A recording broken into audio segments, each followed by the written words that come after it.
രാമൻകുട്ടി ഒരു കർഷകനായിരുന്നു. അവിവാഹിതനായ രാമൻകുട്ടി തന്റെ മക്കളെ സ്നേഹിക്കുന്നതിലേറെ മരങ്ങളെ സ്നേഹിച്ചു. പെട്ടെന്നാണ് രാമൻകുട്ടി ആ കാഴ്ച കണ്ടത്. വഴിയിൽ ഒരു ജാതിമരം വീണ് കിടന്നു. രാമൻകുട്ടി ഒട്ടും അമർന്നില്ല. ആ മരം പോക്കാൻ ശ്രമിച്ചു.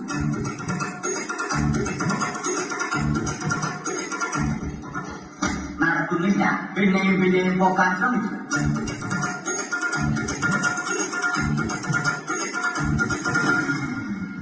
നടക്കുന്നില്ല. രാമൻകുട്ടി വലിയ പോയവരേക്ക് എല്ലാവരെയും സഹായത്തിന് വിളിച്ചു.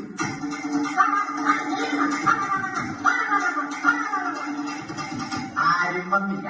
അവസാനം കുടുംബശ്രീ യൂണിറ്റിൽ തൊഴിലുറപ്പിന് പോകുന്ന പെണ്ണുങ്ങളെ സഹായത്തിന് വിളിച്ചു.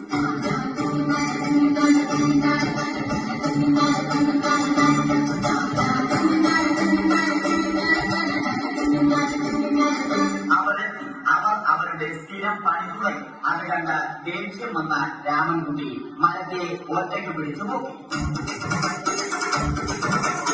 അത്ഭുതമെന്ന് പറയട്ടെ, മരം നേരെ. ഇത് കണ്ട തൊഴിലുറപ്പ് പെണ്ണുങ്ങൾ രാമൻകുട്ടിയോട് നോക്കുകൂലി ആവശ്യപ്പെട്ടു.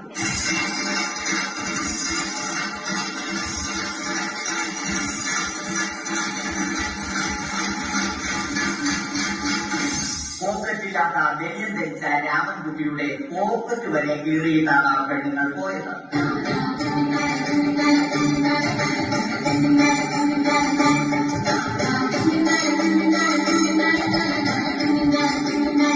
രാമൻകുട്ടി പിന്നീട് ഒന്നും ആലോചിച്ചില്ല.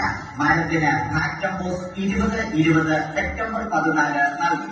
മരം തഴച്ചു വളർന്നു. ഇത് കണ്ട രാമൻകുട്ടിക്ക് സന്തോഷം വന്നു. സന്തോഷം വന്നാലും ദുഃഖം വന്നാലും രാമൻകുട്ടിക്ക് മരത്തിനു ചുറ്റും ഡാൻസ് കളിക്കുക എന്നുള്ളത് രാമൻകുട്ടിയുടെ മാസ്റ്റർ പീസ് ആയിരുന്നു. ആ മാസ്റ്റർ പീസ് രാമൻകുട്ടി ഇവിടെയും എടുത്തു.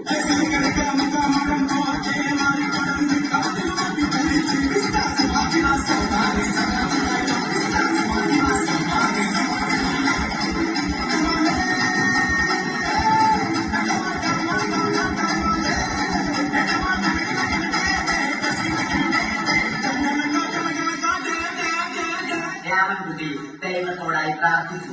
നിങ്ങൾ എനിക്ക് ആയുസ്സും ആരോഗ്യവും തരൂ. ഞാൻ മരങ്ങളെ സംരക്ഷിച്ചു കൊള്ളാം. കാരണം മരം ഒരു വരമാണ്. അവന്റെ പ്രാർത്ഥന ദൈവം കേട്ടു. ആ മാവിൽ നിന്നും വീണ തേങ്ങ രാമൻകുട്ടി മോങ്ങാതെ എഴുതിയിരുന്നു. അപ്പോഴാണ് രാമൻകുട്ടി മറ്റൊരു കാഴ്ച കണ്ടത്. രാഘവൻ വരുന്നു.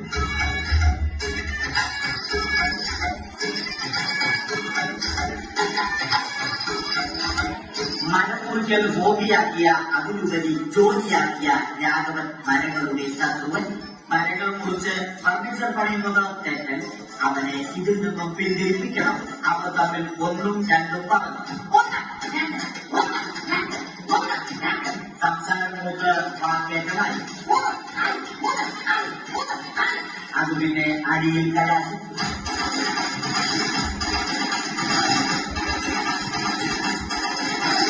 നല്ല മനസ്സിന് ഉടമയായ രാമൻകുട്ടി കംപ്ലീറ്റ് അടിയും വായിൽ കൂട്ടി. ഒടുവിൽ രാമൻകുട്ടി സർവ്വധൈര്യവും സംഭരിച്ച് രാഘവനോടായി അലറി. മനസ്സറിഞ്ഞ രാഘവൻ രാമൻകുട്ടിയെ അരികിൽ വിളിച്ചു. കൈവാക്കിന് കിട്ടിയ രാമൻകുട്ടിയെ രാഘവൻ ഒട്ടിയാക്കി മരത്തിലൊട്ടിച്ചു.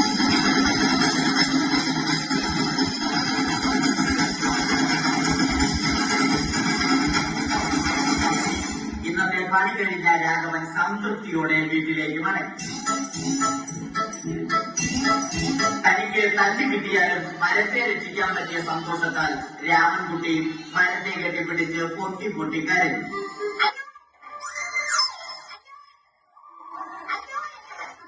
കാരണം മരം ഒരു വരമാണ്.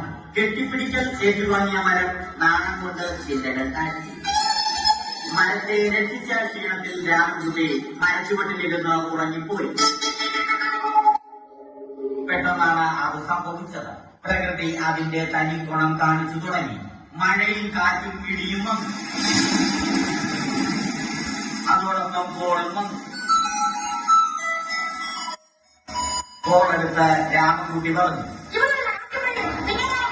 കോൾ കട്ടായി. രാമൻകുട്ടി ദൈവത്തോടായി പറഞ്ഞു. കാറ്റും മഴയും അതൊന്നും ചെറിക്കൊണ്ടില്ല. രാമൻകുട്ടിയുടെ മരം ആടിയുണ്ട്. രാമൻകുട്ടി ദൈവത്തോടായി വീണ്ടും പറഞ്ഞു, മരം ഒരു മരമാണ്, മരത്തെ ഒന്നും ചെയ്യരുത്. വരം കിട്ടിയതുപോലെ രാമൻകുട്ടി തന്റെ ചൂണ്ടുവിരൽ കൊണ്ട് മരത്തെ താങ്ങി നിർത്തി. ചൂണ്ടുവിരൽ വളഞ്ഞ് ചൂണ്ട പോലെയായി. ഇനി മീൻ പിടിക്കാൻ കൊള്ളാം. അവസാനം സംഭവിക്കേണ്ടത് സംഭവിച്ചു. രാമൻകുട്ടി അടിയിലും മരം മുകളിലും. അന്ത്യശ്വാസം വലിക്കുന്നതിന് മുമ്പ് രാമൻകുട്ടി ദൈവത്തോടായി ഇങ്ങനെ പറഞ്ഞു,